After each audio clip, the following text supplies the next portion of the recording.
Bab 29, Madu, bagian 3. Surat dari selir Gyokuyo? Ya, aku diperintahkan untuk menyampaikannya langsung. Sayangnya, Nyonya Ahduo sedang menghadiri acara minum teh sekarang. Feng Ming, kepala dayang Ahduo yang gemuk, memandang Mao Mao dengan penuh penyesalan. Mao Mao membuka kotak kayu kecil yang ia bawa. Biasanya mungkin berisi selembar kertas. Tapi kali ini berisi sebuah toples kecil dengan sekuntum bunga trompet merah di dalamnya. Aroma manis yang familiar mengapung dari dalamnya. Mao Mao melihat Feng Ming menyeringai. Ia pasti mengenali bunga itu. Jadi aku benar? Mao Mao menggeser toples itu ke samping. Menyingkap secari kertas yang di atasnya tertulis daftar kata-kata tertentu yang ia curigai diketahui betul oleh Feng Ming. Aku ingin berbicara denganmu jika boleh, Nyonya Feng Ming, kata Mao Mao. Baiklah, jawab Feng Ming. Aku suka yang cerdas, pikir Mao Mao. Membuat segalanya jauh lebih cepat. Feng Ming, dengan wajah tegang, memandu Mao Mao masuk ke paviliun Garnet. Kamar pribadi Feng Ming memiliki tata letak yang kurang lebih sama dengan kamar Hong Niang, tapi semua barang miliknya dijejalkan ke satu sudut. Tampaknya ia sudah mengepak semuanya. Memang begitu. Ini cocok. Mao Mao dan Feng Ming duduk berhadapan di sebuah meja bundar. Feng Ming menyajikan teh jahe yang menghangatkan, dan sebuah toples di atas meja berisi roti keras. Madu buah dioleskan tebal-tebal di atasnya. Nah, ada masalah apa gerangan? Tanya Feng Ming. Pembersihan kami sudah selesai, kalau itu yang kau datangi. Suaranya lembut, tapi memiliki kualitas yang menyelidik. Ia tahu mengapa Mao Mao datang, tapi ia tidak akan menjadi yang pertama memulai percakapan. Kapan kau akan pindah? Boleh aku tanya? Kata Mao Mao, menunjuk barang-barang di sudut itu. Kau sangat jeli. Suara Feng Ming langsung berubah dingin. Bersih-bersih musim semi, itu hanyalah dalih belaka. Agar seorang selir baru bisa menempati tempatnya pada saat orang-orang mengucapkan salam tahun baru secara resmi, Ahduo harus meninggalkan paviliun Garnet. Selir yang tidak mau atau tidak bisa melahirkan anak tidak memiliki tempat di istana belakang. Tidak juga meskipun mereka telah menjadi teman sang kaisar selama bertahun-tahun. Terlebih lagi jika mereka tidak memiliki pendukung kuat di istana untuk mengamankan status mereka, seperti halnya Ahduo. Sampai saat ini, fakta bahwa Ahduo adalah saudara sepersusuan sang raja, sebuah ikatan yang lebih dekat daripada dengan orang tua kandung sendiri, telah melindunginya. Mungkin jika setidaknya pangeran yang ia lahirkan masih hidup, ia bisa mengangkat kepalanya dengan bangga. Aku punya dugaan tentang dirinya. Selir Ahduo memiliki kecantikan tampan seorang pemuda. Hampir tidak ada kesan kewanitaan pada dirinya. Jika seorang wanita bisa menjadi Kasim, mungkin ia akan terlihat seperti Ahduo. Mao Mao benci mengatakan sesuatu berdasarkan asumsi. Tapi ketika itu adalah fakta yang sudah jelas, kadang itulah satu-satunya yang bisa dilakukan. Selir Ahduo tidak lagi bisa melahirkan anak bukan? Feng Ming tidak berkata apa-apa, tapi diamnya sama saja dengan sebuah konfirmasi. Wajahnya semakin mengeras. Ada sesuatu yang terjadi saat persalinan, bukan? Desak Mao Mao. Itu tidak ada hubungannya denganmu. Dayang Paruhbaya itu menyipitkan matanya. Tidak ada sedikitpun kesan wanita yang lembut dan penuh perhatian yang pernah Mao Mao temui sebelumnya, namun matanya menyala dengan permusuhan yang dalam. Sebenarnya ada. Karena dokter yang hadir saat persalinan adalah ayah angkatku. Mao Mao menyampaikan fakta ini tanpa ekspresi. Feng Ming berdiri dari tempat duduknya. Staf medis di istana belakang selalu kekurangan tenaga. Bahkan sampai tabib gadungan yang mengisi jabatan itu saat ini pun bisa mempertahankan pekerjaannya. Alasannya sederhana. Seorang pria yang memiliki keahlian unik itu, pengetahuan medis yang mumpuni, tidak perlu menjadi Kasim. Mungkin mudah saja bagi mereka untuk membebankan pekerjaan itu kepada ayahnya yang tidak pandai bergaul itu. Nasib buruk selir Ahduo adalah bahwa kelahiran anaknya bertepatan dengan kelahiran adik lelaki kaisar. Timbang keduanya di atas timbangan istana ini, dan persalinan tuanmu jelas dianggap yang kurang penting. Bayinya selamat dari persalinan yang sulit, tapi Ahduo kehilangan rahimnya. Kemudian anak itu meninggal dalam usia muda. Beberapa orang berspekulasi bahwa bayi Ahduo meninggal karena riasan beracun yang sama yang telah membunuh Pangeran Selir Lihua, tapi Mao Mao berpikir berbeda. Seorang ibu dari seorang pangeran muda, seperti Ah Duo, tidak akan pernah diizinkan menggunakan bedak mematikan itu di bawah pengawasan ayahnya. Apakah kau merasa sedikit pun bertanggung jawab atas apa yang terjadi, Nyonya Feng Ming? Ketika selir Ah Duo sedang tidak enak badan setelah melahirkan, akulah yang merawat bayi itu menggantikannya. Bukan begitu? Kata Feng Ming perlahan. Kau sudah memikirkan segalanya. Ya? Meski kau adalah putri dari tabib gadungan tidak berguna yang tidak bisa menolong Nyonya Ah Duo. Ya, meski begitu. Kesalahan dalam dunia kedokteran tidak bisa diabaikan begitu saja dengan angkat bahu pasrah. Itu adalah hal lain yang dikatakan ayahnya. Ia pasti sudah dengan mudah menerima cercaan seperti tabib gadungan. Kau tahu bahwa tabib gadungan itu mencegah tuanmu menggunakan bedak wajah yang mengandung timbal putih. Dan kau terlalu cerdas untuk memberikan sesuatu yang semematikan itu kepada sang anak. Mau-mau membuka toples kecil dalam kotak surat itu. Madu berkilauan di dalamnya.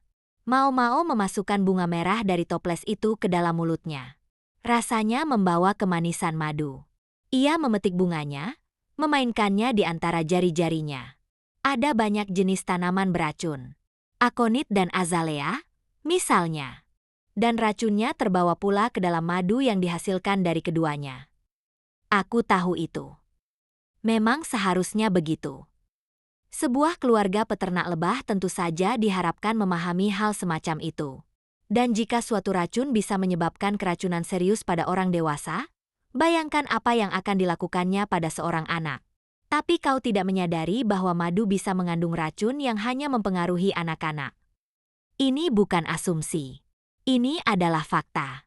Memang jarang terjadi, tapi beberapa racun semacam itu ada, zat yang hanya beracun bagi anak-anak, dengan daya tahan mereka yang lebih rendah. Kau mencicipinya dan baik-baik saja. Jadi kau mengira ia pun akan baik-baik saja. Namun sesuatu yang kau berikan kepada bocah itu untuk membantunya tumbuh justru melakukan sebaliknya, dan kau tidak pernah mengetahuinya. Dan kemudian, anak Ah Duo pun meninggal. Penyebab kematian tidak diketahui. Luo Men, ayah Mau-Mau dan dokter kepala saat itu, disalahkan atas kegagalan besar ini, ditambah dengan masalah saat persalinan. Untuk semua itu ia diasingkan, dan lebih jauh lagi dihukum dengan dimutilasi. Tulang salah satu lututnya diangkat. Hal terakhir yang kau inginkan adalah agar tuanmu mengetahui hal ini, agar selir Ah Duo mengetahuinya. Mengetahui bahwa Feng Minglah alasan mengapa satu-satunya anak yang pernah dimiliki tuannya itu kini tiada. Maka kau berusaha menyingkirkan selir Li Shu. Di masa pemerintahan kaisar sebelumnya, Li Shu tampaknya sangat dekat dengan Ah Duo, dan Ah Duo, kabarnya, tampak sangat menyayanginya. Mungkinkah Ah Duo telah tetap berada di dekat pengantin muda itu dengan harapan kaisar tidak akan mengonsumsi hubungan mereka? Seorang anak yang terpisah dari orang tuanya, dan seorang wanita dewasa yang tidak pernah bisa melahirkan. Semacam simbiosis muncul di antara mereka. Tapi suatu hari, tiba-tiba, selir Ah Duo berhenti menerima kunjungan Li Shu. Selir muda itu berulang kali datang mengunjunginya. Tapi setiap kali, Feng Ming mengusirnya pergi. Kemudian kaisar terdahulu meninggal, dan selir Li Shu mengucapkan sumpah biarawati. Selir Li Shu memberitahumu, bukan? Bahwa madu bisa saja beracun. Dan jika Li Shu terus melanjutkan kunjungan seringnya, ia mungkin akhirnya akan membocorkannya kepada Ah Duo. Ah Duo cukup cerdas sehingga itu mungkin saja menjadi satu-satunya petunjuk yang ia butuhkan untuk menyatukan semua kepingannya.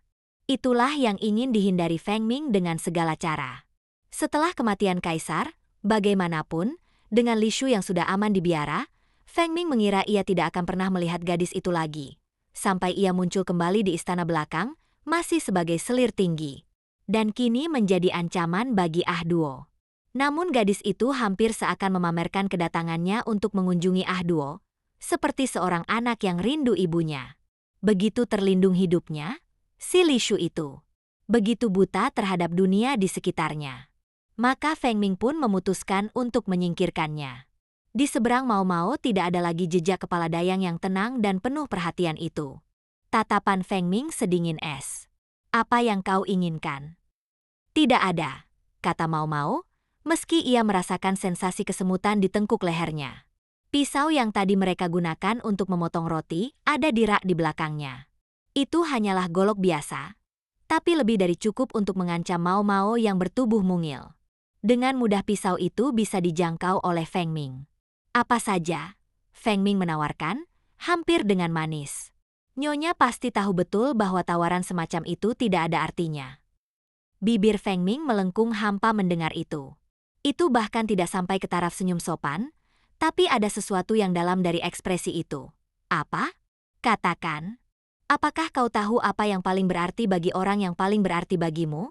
Kata Feng Ming kepada Mao Mao, senyum samar masih tersungging di wajahnya. Mao Mao menggelengkan kepala.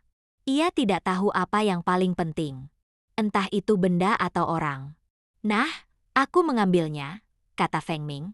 Mencuri anak yang ia kasihi melebihi permata. Sejak pertama kali Feng Ming memasuki pengabdian Ah Duo, ia tahu ia tidak akan pernah melayani siapapun selain dia seumur hidupnya.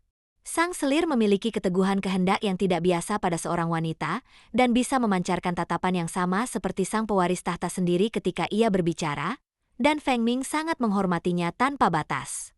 Sang selir seperti petir yang menyambar Feng Ming, yang sepanjang hidupnya hanya menuruti apa yang diperintahkan orang tuanya. Ia tersenyum saat menceritakan kisah itu. Nyonya Ah Duo pernah berkata sesuatu kepadaku, dulu. Ia berkata bahwa putranya hanya mengikuti kehendak langit. Bahwa itu bukan sesuatu yang harus membuat kita terguncang. Tidak mungkin mengetahui apakah seorang anak akan selamat hingga usia 7 tahun.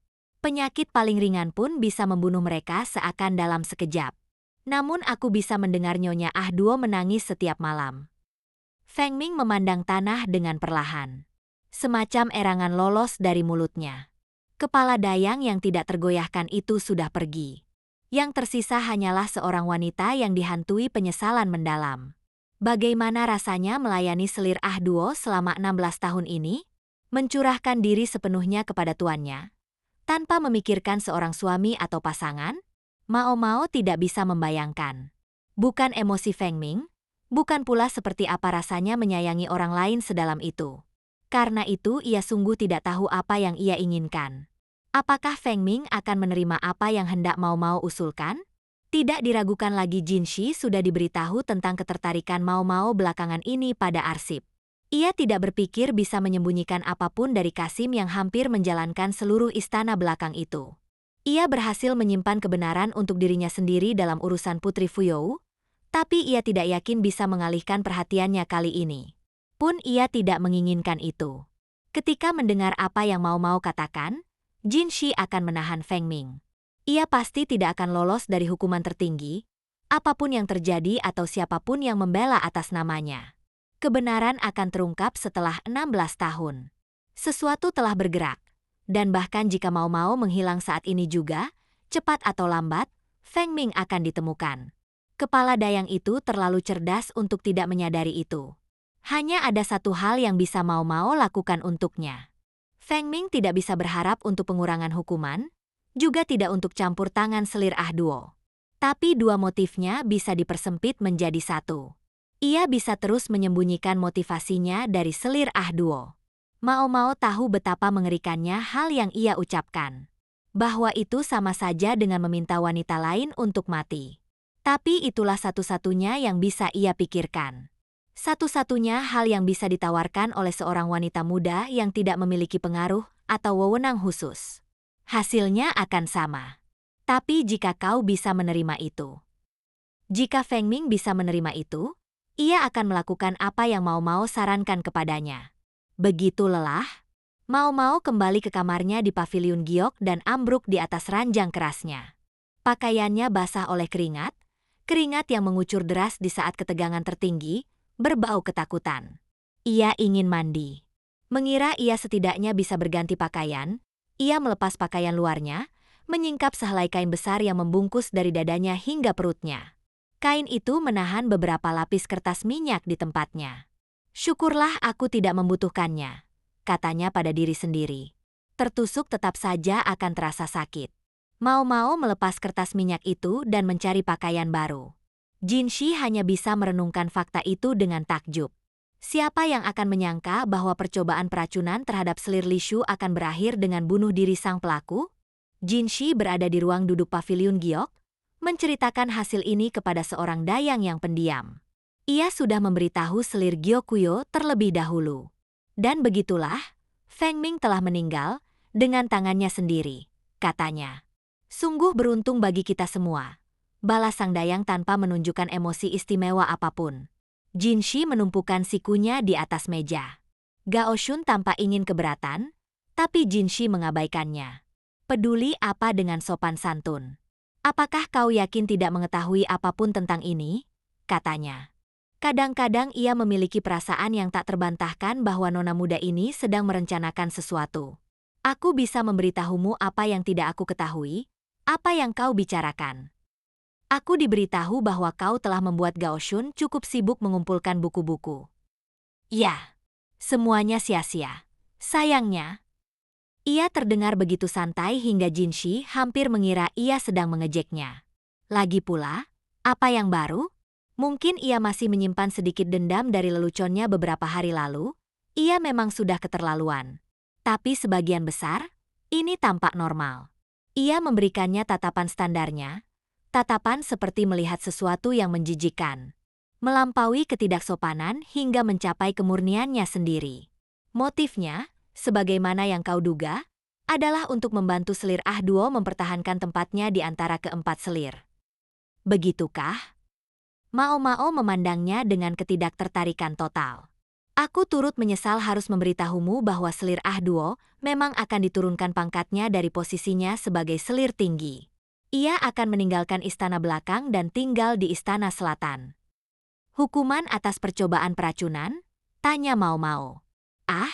Si kucing akhirnya mulai tertarik pada gulungan benang itu. Tidak, kepindahan itu sudah ditetapkan. Keputusan yang mulia.